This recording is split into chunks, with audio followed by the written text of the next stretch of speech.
নমস্কার। এখন সকাল, শুভদা সত্য। বুবান, আমার সোনা বুবান, আজ আকাশে আবার সেরকম মেঘ করেছে, যা দেখলে তুই বলতিস, মা মা দেখো আকাশে তাই হাতি, বলেই হেসে উঠতিস হাততালি দিয়ে।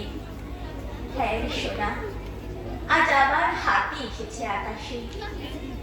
শরতের মেঘের রোদে আমাদের সামনে বাগানটায় খেলা করছে তোর প্রিয় সেই কাঠবেড়ালিগুলো, যাদের দেখলে তুই আমাকে জিজ্ঞেস করতিস, মা সত্যি রামচন্দ্র ওদের পিঠে হাত বুলিয়ে দিয়েছিল, মা সত্যি তাই ওদের গায়ে ওই অমন সুন্দর দাগ কাটা। আজ আশ্বিনের 12 তারিখ। পাশের বাড়ির শিউলি গাছ থেকে পুজোর গন্ধ আসছে। পাড়ার মাঠটায় প্যান্ডেলের বাঁশ কাটার শব্দ আসছে। ঠুক ঠাক।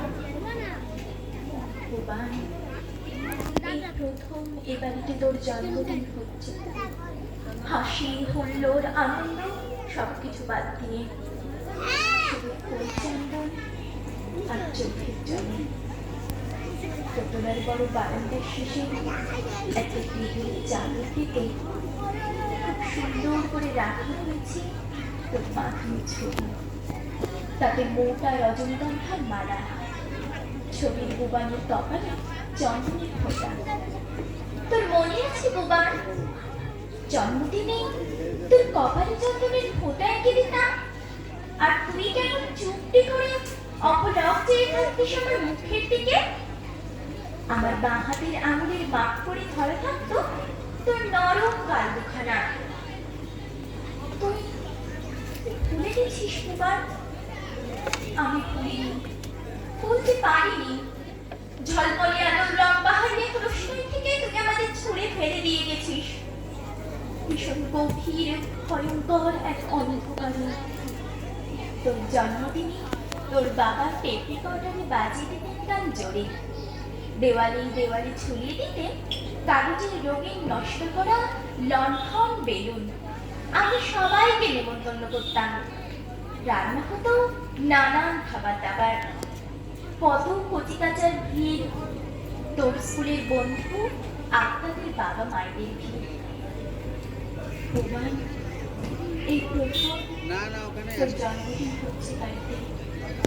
বাজছে না গান, ঝুলছে না খুশির বেলুন কাগজে লণ্ঠন, হাওয়ায় উড়ছে না সুগন্ধ, শোনা যাচ্ছে না অনেক কণ্ঠের কলকাকলি।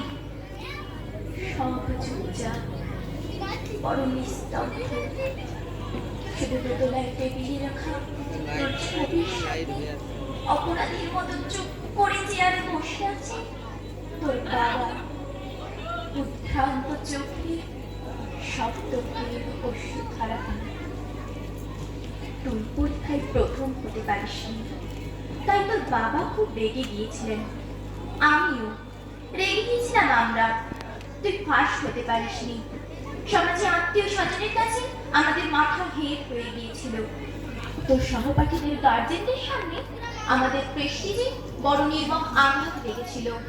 মনে হয়েছিল তোর লেখাপড়ার পেছনে আমাদের এত খরচ, এত চিন্তা, এত আশা, তুই একটু মর্যাদা দিলি না, একটু বুঝলি না বাবা মায়ের দুশ্চিন্তার কথা। মনে হতে হতে প্রচন্ড রাগ হয়েছিল। সেই অন্ধ রাগে আমি তোকে যা নয় তাই বলেছিলাম। তুই একটা স্কাউন্ডেল, তুই একটা বাজে ছেলে। আর তোর বাবা অফিস ফেরত ঘর বাধ্য দেখে গম্ভীর মুখে তোকে দোতলা থেকে ডেকে এনে সকলের সামনে সজের একটা চর বসিয়েছিলেন তোর গালে। সেই আঘাত তুই এত বড় করে ফিরিয়ে দিবি দুঃস্বপ্নেও ভাবিনি। হ্যাঁ শোনা, আমরা অন্ধ হয়ে গিয়েছিলাম। সময়ের দূর দৌড়ে দৌড়তে দৌড়তে আমরা ভুলে গিয়েছিলাম তুই বুবান, আমাদের সন্তান, আমাদের রক্তে গড়া একটা জ্যান্ত মানুষ, একটা মুক্ত প্রাণ। হ্যাঁ শোনা, আমরা ভুলে গিয়েছিলাম একটা ক্লাসে 50টা ছাত্র থাকে, ফার্স্ট একজনই হয়, একজন, মাত্র একজন। যারা ফার্স্ট হয় না তারাও মা বাবার সন্তান। সেই সব ছেলেদেরও হাসি আছে, আনন্দ আছে, স্বপ্ন আছে। ভগবান, আমার ভগবান, আশাভঙ্গের চূড়ান্ত বেদনায়, সাময়িক উন্মাদনায় আমরা তোকে আঘাত করেছিলাম।